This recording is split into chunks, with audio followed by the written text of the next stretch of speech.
Kirana Megatara Group merupakan perusahaan kelas dunia yang bergerak di bidang pengolahan karet remah. Didirikan dengan nama PT Kirana Megatara pada tahun 1991 sebagai perusahaan induk dan sekarang telah memiliki 15 anak perusahaan yang tersebar di wilayah Sumatera dan Kalimantan. Prosesor tertua merupakan PT Jambi Waras yang didirikan pada 27 Oktober tahun 1964.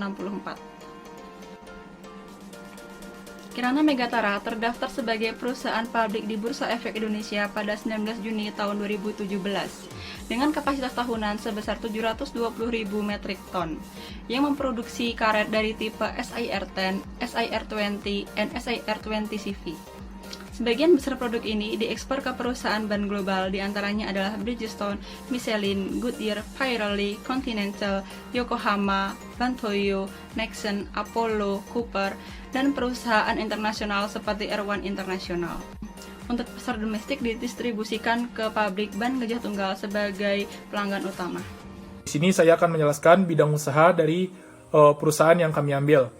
Di sini kami mengambil perusahaan PT Kirana Megatara Group, suatu perusahaan kelas dunia yang bergerak di bidang pengolahan karet remah yang memiliki pangsa pasar terbesar di Indonesia. Dan di mana semua produk yang dihasilkan oleh pabrik-pabrik Kirana Megatara Group ini sudah memenuhi persyaratan standar karet Indonesia atau disingkat dengan SIR. Dan juga PT Kirana Megatara Group ini juga memproduksi produk karet dengan spesifikasi khusus yang dibutuhkan oleh para customer-nya. Dan di mana standar SIR sudah ditetapkan dan konsistensi kualitas produk selalu dijaga melalui sistem manajemen mutu atau disingkat dengan QMS, di mana didukung juga oleh tim yang profesional dan berpengalaman di bidangnya.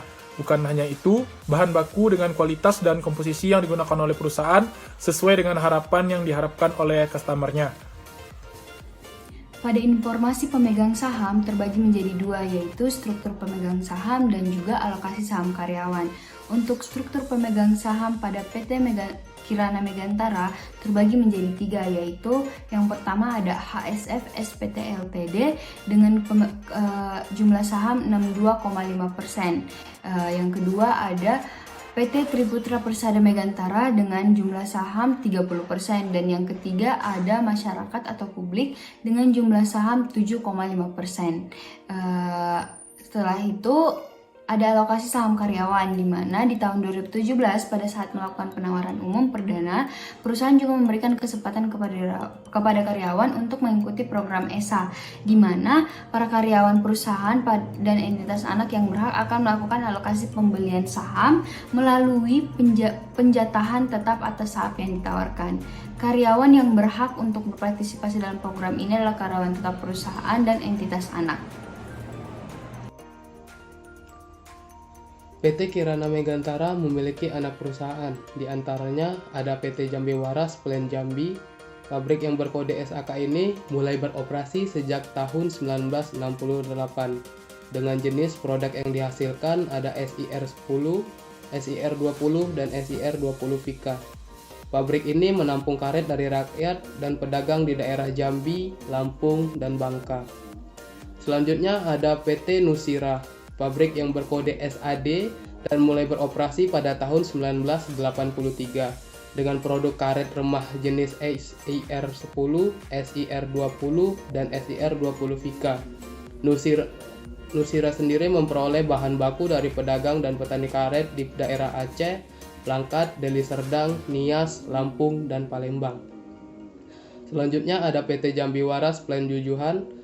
Kementerian Perdagangan memberikan kode SEU bagi perusahaan yang mulai beroperasi pada tahun 1991. Pabrik ini menampung bongkar dari petani dan pedagang di wilayah Jambi, Sumatera Selatan, Sumatera Barat, dan diolah menjadi SIR10, SIR20, dan SIR20 Vika. Selanjutnya ada PT Kirana Sapta.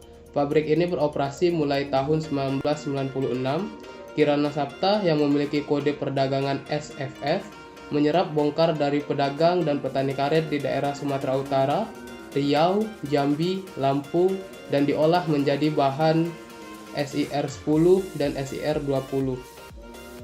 Selanjutnya ada PT Kirana Windu. Pabrik karet ini beroperasi mulai tahun 2006 dengan menghasilkan produk SIR10, SIR20, dan sumber pasok bahan baku pabrik dengan kode SFW ini berasal dari Sumatera Selatan, Jambi, dan Lampung. Selanjutnya ada PT Kirana Permata. Pabrik karet remah berkode SGP ini mulai berproduksi pada tahun 2011 dengan memperoleh bahan baku dari Lampung dan Sumatera Selatan untuk diolah menjadi SIR10 dan SIR20. Selanjutnya ada PT Karini Utama, pabrik yang dibangun pada tahun 1994, kemudian mulai beroperasi pada tahun 1995, dan pada tahun 2011 Karini Utama diambil alih atau diakuisisi oleh PT Megantara Group. Bahan baku untuk memproduksi SIR10 dan SIR20 berasal dari petani dan pedagang bongkar dari Bangka Belitung.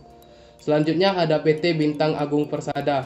Pada tanggal 31 Januari 2019, PT Bintang Agung Persada atau BAP diakuisisi oleh Kirana Megantara melalui Kirana Musi Persada atau KMP sebagai salah satu anak usaha KMG sebesar 80% saham kepemilikan. Saat ini kapasitas produksi PT BAP sebesar 72.000 MT atau metric ton per tahunnya. Pada ikhtisar keuangan di PT Kirana Megantara, kita mencakup 2016 hingga 2020 dengan keterangan mencakup penjualan neto, laba bruto, laba operasi, EBITDA, laba rugi neto tahun berjalan, total laba rugi komprehensif tahun berjalan, laba rugi neto tahun berjalan yang dapat diatribusikan, dan total laba rugi komprehensif tahun berjalan yang dapat diatribusikan. Ya, rata-rata tertimbang jumlah saham biasa yang beredar dalam jutaan lembar saham, laba rugi neto per saham dasar dalam nilai penuh rupiah, aset lancar, liabilitas jangka pendek, modal kerja bersih, total aset, total pinjaman, total liabilitas, total ekuitas yang dapat diatribusikan, rasio lancar, siklus konversi kas per hari, imbal hasil atas aset, imbal hasil atas ekuitas, EBITDA, beban keuangan, margin laba bersih, rasio liabilitas terhadap aset, rasio pinjaman terhadap ekuitas, dan yang terakhir rasio liabilitas terhadap ekuitas. Nah, untuk sekarang saya ingin membahas mengenai ikhtisar saham dari PT yang bernama Kirana Megantara dari tahun 2017 pertengahan sampai tahun 2020. Nah, untuk pertama-tama saya ingin membahas mengenai diagram saham dari tahun 2017 sampai tahun 2018. Nah, pada awal pertengahan 2017, tepatnya bulan Juni, itu terdapat kenaikan sebesar 1.000 dan juga mengalami penurunan dan mengalami kenaikan lagi pada bulan Maret 2018 sebesar 950, dan itu terjadi pada tahun 2017 sampai tahun 2018. Nah, pada tahun 2019 ini diagramnya ya sedikit tidak mengalami kenaikan yang cukup signifikan dan tidak mengalami penurunan yang cukup signifikan juga. Terjadi kestabilan dalam diagram ini. Tetapi pada Februari 2019 ini terdapat seperti kenaikan itu sebesar 468. Dan yang terakhir ini diagram pada tahun 2020 yang dimana sama seperti tahun sebelumnya itu tidak terlalu mengalami kenaikan yang cukup signifikan maupun penurunan yang cukup signifikan. Tapi pada bulan Maret 2020 itu ada cukup penurunan yaitu sebesar 141